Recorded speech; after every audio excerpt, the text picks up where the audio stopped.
Hai guys, selamat datang lagi di YouTube channel aku Yana Yuristiari. Pada YouTube ini aku kembali lagi menjelaskan sedikit tentang teknik sipil ataupun tentang kehidupan seorang engineer wanita di Indonesia. Nah, pada kesempatan kali ini aku ingin memberitahu kalian bagaimana cara menghitung biaya operasional dan maintenance cost pada suatu building atau infrastruktur yang ada di mana-mana pun itu. Jadi kalau bagi kalian yang pertama kali sampai ke YouTube channel ini, jangan lupa di follow atau subscribe aku, karena hal ini akan sangat menyemangati aku untuk membuat video-video sharing-sharing ilmu yang lain. Jadi sebenarnya ilmu aku itu nggak banyak, aku cuma tahu sedikit, tapi aku suka untuk sharing-sharing karena aku tipikal orang yang suka berbicara. Maksudnya aku itu suka jiwa komunikasinya itu sangat tinggi gitu, aku bisa bilang begitu. Jadi ya udah, aku buat YouTube aja dan aku mau sharing beberapa sedikit ilmu yang aku pernah tahu gitu. Terus kita next, ini mana nextnya?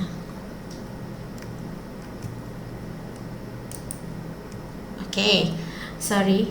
Jadi pertama kali kita harus tahu bahwa ilmu untuk menghitung biaya dari suatu bangunan dan infrastruktur itu sangat diperlukan, karena itu merupakan biaya yang akan mempengaruhi kerja dari seorang civil engineer. Jadi biasanya ada beberapa kontrak bangunan atau kontrak infrastruktur yang biaya operasional dan maintenance-nya itu dibebankan kepada kontraktor, tapi ada juga beberapa biaya operasional dan maintenance-nya itu menjadi tanggung jawab si ownernya. Jadi itu tergantung jenis biaya apa yang mau dibebankan gitu.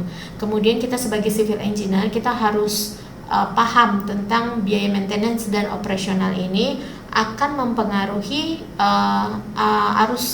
arus uang kita atau cash flow kita. Kalau misalnya biaya maintenance dan operasional ini dibebankan kepada kita sebagai kontraktornya. Kemudian ada lagi sebagai cost estimator atau sebagai business manager ataupun sebagai project manager, perhitungan ini sangat-sangat penting. Oleh karena itu, kalau misalnya kalian mau menjadi seorang project manager yang baik, kalian setidaknya harus tahu perhitungan dasar seperti ini gitu. Oke, ini contoh. Jadi aku di video ini aku cuman kasih satu contoh aja, karena aku merasa kalau aku kasih terlalu banyak mungkin nanti kalian akan pening, dan aku juga pening menjelaskannya dan durasinya akan terlalu panjang dan membosankan. Jadi aku mau kasih satu contoh aja. Jadi contohnya ini seorang businessman, dia akan membangun high rise building di tahun 2020.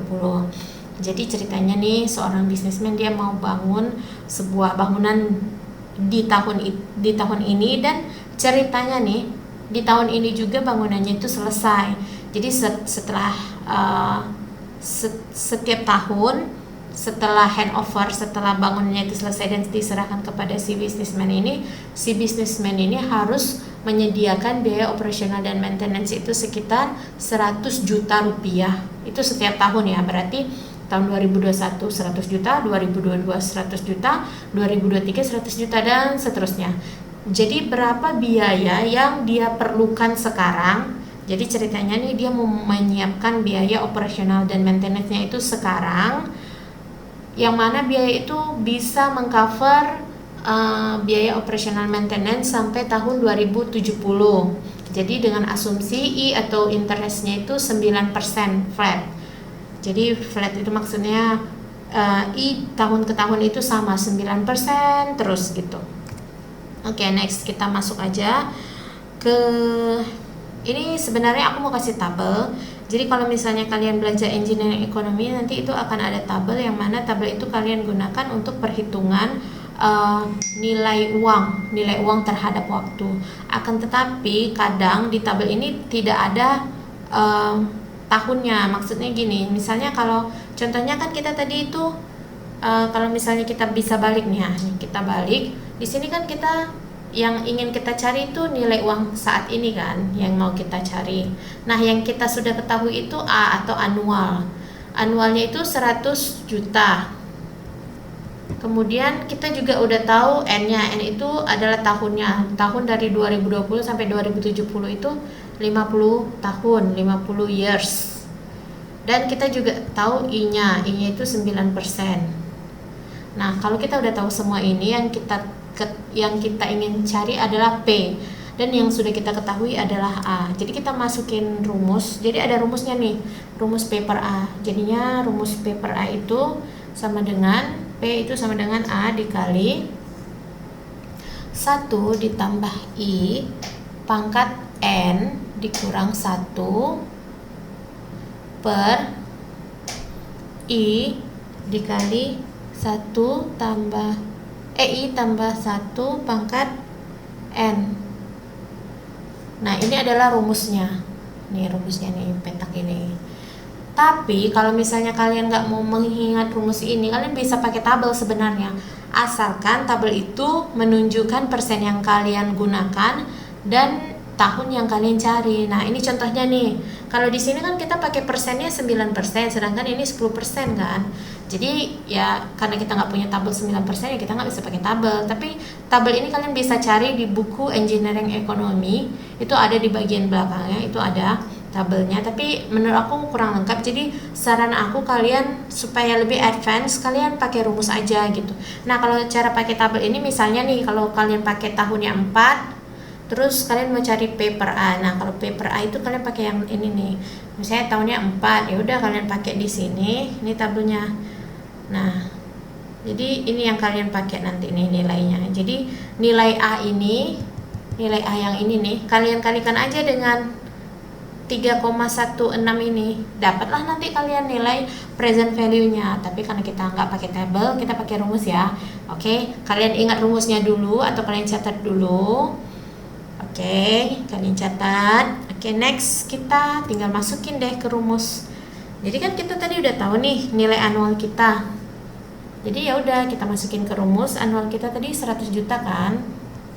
100 JT, 100 juta dikali 1 tambah 0,909 itu 9%, pangkat 50 dikurang 1 per 0,09. 0,09 itu 9% ya, dikali 1 tambah 0,09 pangkat 50. Oke, terus ya udah kalian masukkan, kalian kalikan sesuai ilmu perkalian dan pembagian yang kalian bisa.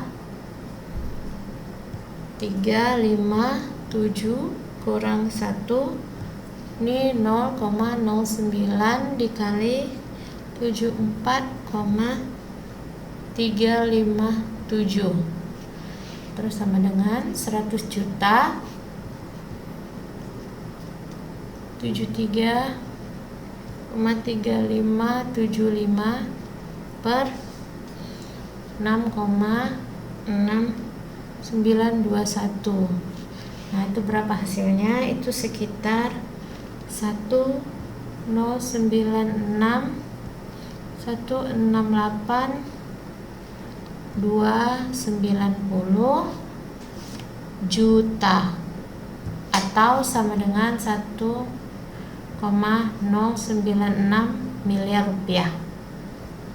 Jadi ini nih, jadi ini adalah uang yang harus disediakan si bisnismen tadi untuk membiayai biaya operasional dan maintenance-nya itu selama 50 tahun sampai tahun 2070. Oke ya. Jadi itu, jadi kalian bisa cari nilai P-nya itu dari A yang sudah diketahui. Ya udah, berarti jawaban ini nih, he need to prepare itu adalah P, yang mana P itu tadi sama dengan 1,09 bla bla bla miliar rupiah. Oke ya, terjawab ya. Jadi cukup mudah kan untuk menghitung biaya-biaya bangunan dan infrastruktur. Sebenarnya ada banyak sih contoh soalnya, tapi aku pada kesempatan kali ini mau kasih satu aja karena ya udah kita pelan-pelan aja belajarnya. Dan itu aja. Terima kasih karena sudah mendengarkan YouTube aku yang agak-agak berantakan ini. Dan kalian jangan lupa untuk follow aku di Instagram, dan juga kalian bisa add aku di Facebook Atau kalian bisa baca juga beberapa sharing-sharing aku di blog aku ini. Jadi kalian cukup ingat nama aku Yelna Yuristiari, blognya yuristiari.blogspot.com, dan terima kasih. Bye bye.